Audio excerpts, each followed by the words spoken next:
Dear students, in last few classes, we have seen a strategy to solve questions based on fill in the blanks and cloze test. Today in this class, we are going to discuss and solve some of the recently asked questions in SSC CGL exams. As you know, in fill in the blanks, given options are based on two things. One, in some questions, options are based on grammar based या grammar oriented options, and in some questions options are based on vocabulary. ये जो आप segment कर रहे हो यहाँ पे miscellaneous है, कुछ क्वेश्चन ग्रामर बेस्ड भी दिया है और कुछ वोकेबुलरी बेस्ड भी दिया है. तो चलो स्टार्ट करते हैं कि अभी ये रिसेंट एग्जाम्स में फिल इन द ब्लैंक्स में what kind of questions they asked and what kind of options you were provided with. तो ये है आपका question number 1. It says do not dash your own personal views upon the reader. Do not dash your personal views upon the readers. Option में expose, interpose, express, impose दिया हुआ है. Don't expose. You can't expose your own views. तो expose तो भाई irrelevant हो गया, meaningless हो गया यहाँ पे. Interpose होता है when you give your opinion between two things, two different things. तो यहाँ पे there is no indication of multiple things. Interpose भी नहीं है. Either express or impose. If you apply express, don't express your own personal views upon the reader. Express के साथ कभी भी upon preposition नहीं आता, irrelevant है. तो since here there is a preposition called upon, तो ये भी क्या हो गया, eliminate हो गया, बचा क्या, impose. Don't impose your own opinion. क्या है, correct है और grammatically meaningful है. एक और क्वेश्चन देखो क्या कह रहा है. ये कह रहा है this school isn't dash from the last one. This school isn't dash more different, any different, difference, any difference. अब मेरी बात सुनो. If you have listened to my old videos based on fill in the blanks, I had told you one thing. You must be aware of identification of parts of speech. It means parts of speech में you must know कि how to recognize, how to identify noun. Noun कैसा होगा, adjective कैसा होगा, verb को कैसे identify करोगे. Now मैंने आपको कहा था एक चीज, any word that ends with tion, cement, ness. Getting it? ये क्या है? All these indicates these are noun. फिर से सुनो, ऑप्शन में कोई वर्ड अगर tion, ce, meant, ness, hood, ty, इससे एंड हो रहा है तो क्या है, इंडिकेट्स ये नाउन है. कोई वर्ड अगर टी से एंड हो रहा है तो वो इंडिकेट कर रहा होगा कि वो नाउन है. मैन से, सॉरी एडजेक्टिव, मैन से, एक मिनट, OUS से एंड हो रहा है तो वो क्या है, एडजेक्टिव है. तो these are indication of adjective. यहां पे देखो तो डिफरेंस है, सी है, तो डिफरेंस इज नाउन. यहां भी डिफरेंस है, ये भी नाउन है. तो this school isn't difference. School के साथ ये डिफरेंस नाउन नहीं. इट स्कूल नीड्स क्या, adjective. School needs, school is a noun और something that describes a noun क्या है, एडजेक्टिव. एडजेक्टिव है डिफरेंट, ना कि डिफरेंस. इसीलिए एनी डिफरेंस और एनी डिफरेंट में अगर आप किसको पिक करोगे तो option B, this school isn't any different. और एज यू नो आप वन थिंग कि different takes preposition from, different क्या लेगा, फ्रॉम, तो ऑप्शन बी में आप क्या करोगे, टिक करोगे। एक और क्वेश्चन देखो, I have decided dash my course of action, है ना।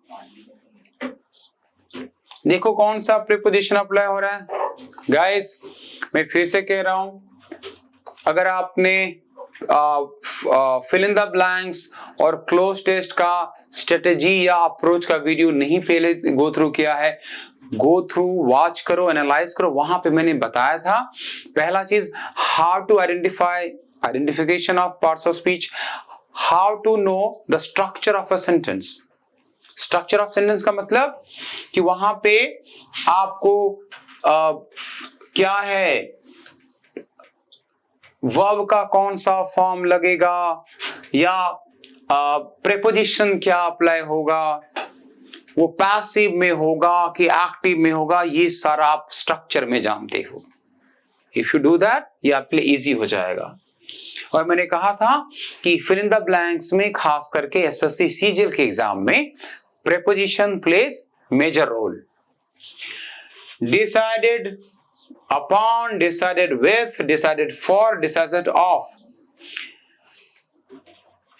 डिसाइडेड अपॉन एक फ्रेज है, क्या, decided upon, it's a phrase. इसको आप ब्रेनस्टॉर्मिंग भी कहते हो, ब्रेनस्टॉर्मिंग।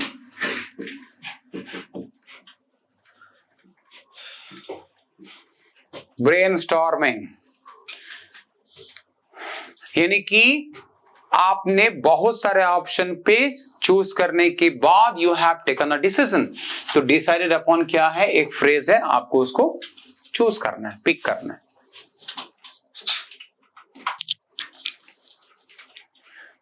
Look at this.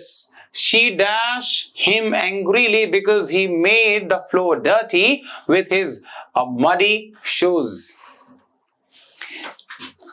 मैंने आपको एक चीज बताया था, you know something क्या, it is called rule of parallelism। क्या कहा मैंने, rule of parallelism। Rule of parallelism says if one class of, क्या कहा था,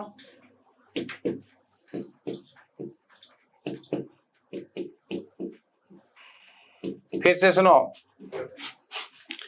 Rule of parallelism says if one part or one class of a sentence is in past, second class and second part has to be in past tense only। तो यहां पे क्या है, past tense के बाद सेकंड क्लास पास्ट में ही होगा। यहां पे देखो बिकॉज ही मेड, क्या, ही मेड क्या इंडिकेट कर रहा है, पास्ट। तो according to rule of parallelism first class must be in past tense only. क्या ये स्कोल्ड पास्ट टेंस है, नहीं है। स्कोल्डिंग पास्ट है, नहीं है। स्कोल्ड है, नहीं है। तो बचा क्या भाई, ऑप्शन सी, स्कॉल्डेड। समझ में आ गया रूल ऑफ पैरेललिज्म। आगे बढ़ो। Question number 5। He walked along the road wondering what dash happened and where all the people had gone। ठीक, आज मुझे ये बताओ कि अगर मैं खाली आंसर बोल दूं, ए का बी, 2 का बी, 3 का सी, will you be able to learn, will you be able to do in examination? नहीं होगा। फिर तो हमारा अप्रोच है, एक क्वेश्चन में अगर कुछ वहां पे अप्रोच यूज हुआ है, एक्सेप्शन है, उसको लर्न करो। क्वेश्चन तो एग्जाम्पल्स है, ठीक है। चलो इस पे बहुत अच्छा एक एक्सेप्शन है, देख लेते। पहला चीज, आप यू नो वन थिंग, आपके कीवर्ड में कीवर्ड है had plus V3। Had plus V3 मतलब पास्ट परफेक्ट। क्या, पास्ट परफेक्ट। और पास्ट परफेक्ट अप्लाई करोगे कहां पे, फॉर मल्टीपल एक्शंस।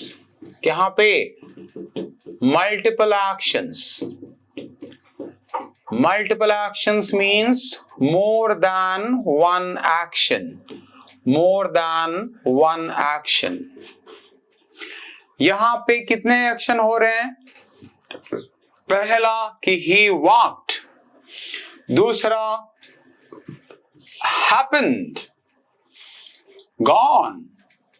फिर से सुनो, how many actions are going on? One, walked, happened, gone.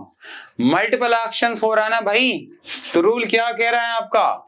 For multiple actions what you do? For multiple actions you prefer structure of had plus V3. Multiple actions के लिए कौन सा structure? had plus V3. तो कहां टिक मारोगे? happened already है had में, ठीक, ये एक अप्रोच है। दूसरा चीज सुन लो,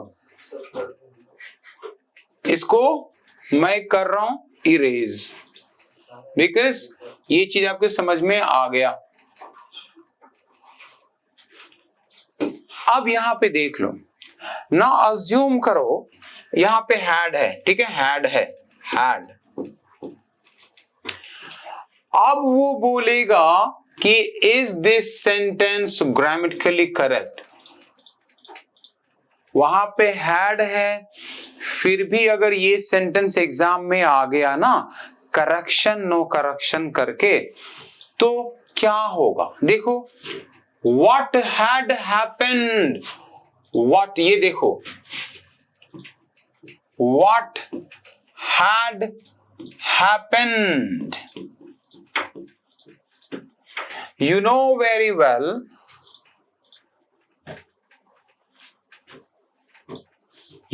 well कि whenever you ask question, you ask verb plus subject के फॉर्म में, है ना? In interrogative, auxiliary verb और helping verb should be applied before subject. लेकिन यहां पे देखो, where all the people had gone, यानी पहले आया है all the people, that is subject, फिर आया है had। अगर यहां पे पहले हेल्पिंग वर्ब हैड फिर सब्जेक्ट, ये भी क्या होना था? पहले हैड, ये होना था ना, where had all the people gone, all the people gone। फिर से सुनो, हाँ, where had all the people gone, और यहां पे क्या लिखा हुआ? where all the people had gone। तो क्या ये चीज ग्रामेटिकली करेक्ट है? तो जिसको नहीं पता ना एक्सेप्शन, वो हो सकता है इसको ये गलत लगे। एक रूल जान लो, बिकॉज एग्जाम में ये तो भाई फिल इन द ब्लैंक्स का क्वेश्चन कर रहे हो, अगर वो इसी को इंप्रूवमेंट के फॉर्म में दे या एरर लोकेशन के फॉर्म में दे, तो वहां पे तो इंप्रूव करना पड़ेगा ना। तो एक रूल लिख लो, रूल ये है कि जब आप मल्टीपल क्वेश्चंस करते हो, मल्टीपल क्वेश्चंस, जब when you ask multiple question, तो उसमें जो पहला क्वेश्चन है वही रहता है इंट्रोगेटिव फॉर्म में। Only first question remained in interrogative form, that is verb plus subject के फॉर्म में, और उसके बाद का जो क्वेश्चन है वो रहता है स्टेटमेंट के फॉर्म में। It means subject plus verb के फॉर्म। फिर से सुनो,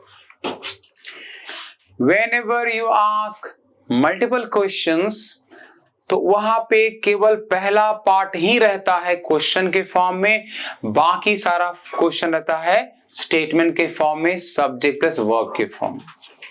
तो आप क्या करोगे? इसीलिए यहां पे चूंकि what had happen question form आ गया, अब ये स्टेटमेंट के फॉर्म में है, तो सही है। ठीक हो गया? वेल एंड गुड, आगे बढ़ते हैं। Look at question number 6. The criminal was dash lest he should impose escape. Guys मैं चीज बता दूं, इसमें एक कीवर्ड है ये lest, lest एग्जाम में बहुत आएगा। lest lest का मतलब होता है अदरवाइज। क्या? Otherwise.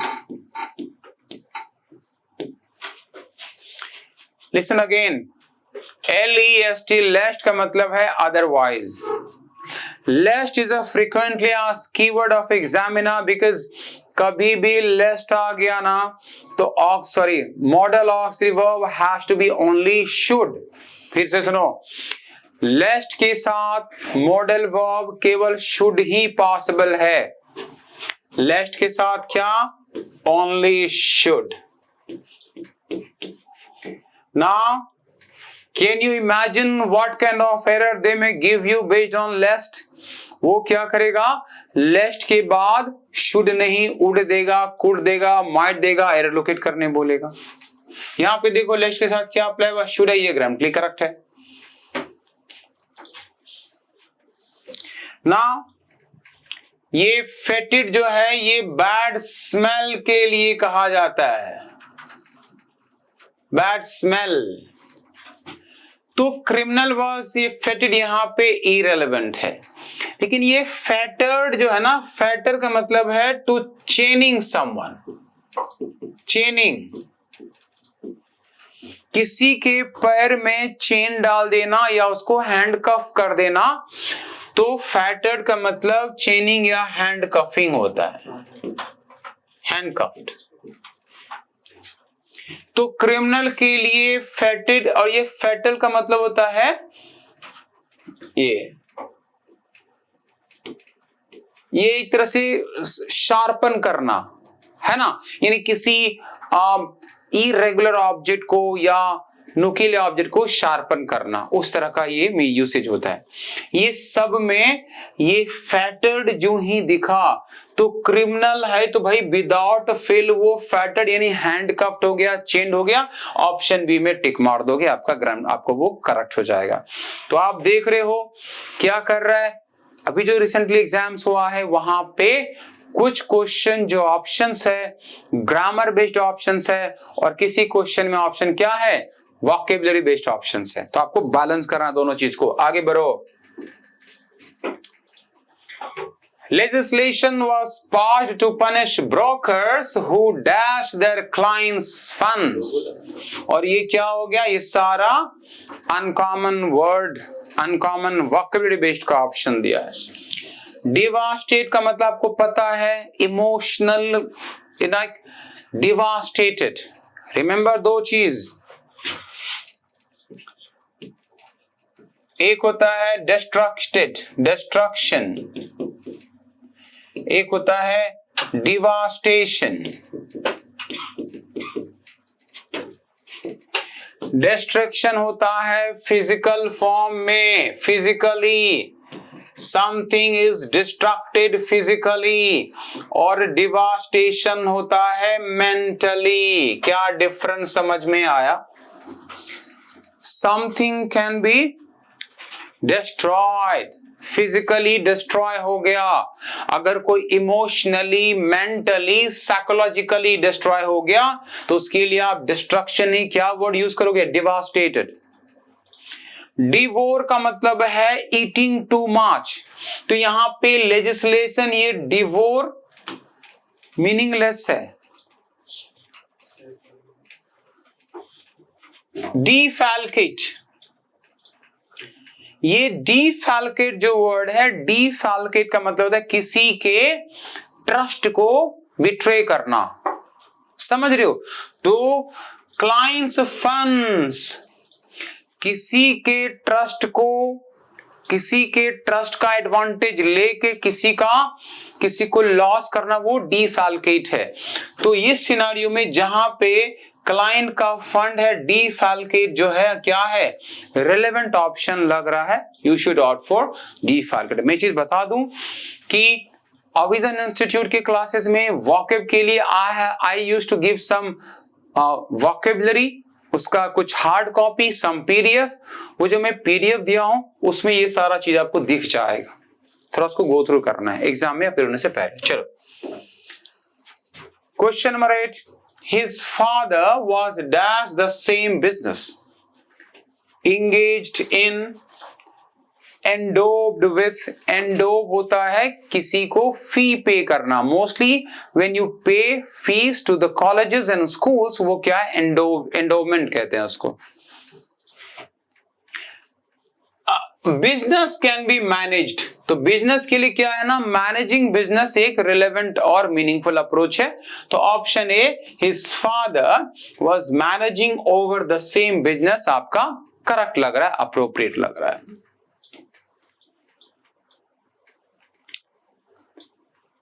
It is due to his lethargy. This is due to this lethargy that the plan fell dash. Fell ये है, ये ऑप्शन जो है बेस्ड ऑन क्या हो गया, based on phrasal verb,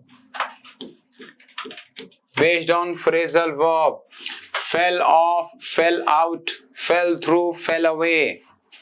fell through का मतलब irrelevant हो जाना, fell out का मतलब झगड़ा होके डिफरेंट हो जाना, और fell off का मतलब क्या है, fell off completely fail हो जाना या ड्रॉप आउट हो जाना। चूंकि यहाँ पे प्लान लिखा हुआ है तो प्लान के लिए फेल ऑफ जो है यानी कि वो अबेंडन हो जाना, डिसकंटिन्यू हो जाना, वो ज्यादा रिलेवेंट है। फ्रेजल वर्ब क्या, fell off, fall of, fell off, fallen of, इस तरह से आपको एग्जाम में रहेगा। चलो लास्ट क्वेश्चन जल्दी से देख लो। He has no recommendations, he will dash get the job. Option में however, whatsoever, whereas, whatever, ये however का मतलब होता है, ये आता है अपोजिट फैक्ट्स के लिए। किसके लिए, अपोजिट फैक्ट्स या कॉन्ट्रास्ट अप्रोच, अपोजिट फैक्ट या कॉन्ट्रास्ट अप्रोच। यहां पे नो रिकमेंडेशन, किसी के लिए रिकमेंडेशन नहीं होना पॉजिटिव है या नेगेटिव है, नेगेटिव है, because if someone has recommendations it is bonus to them और एडवांटेजेस। उसके पास रिकमेंडेशन है, he will get selected, he will be getting preferred, preferences है ना।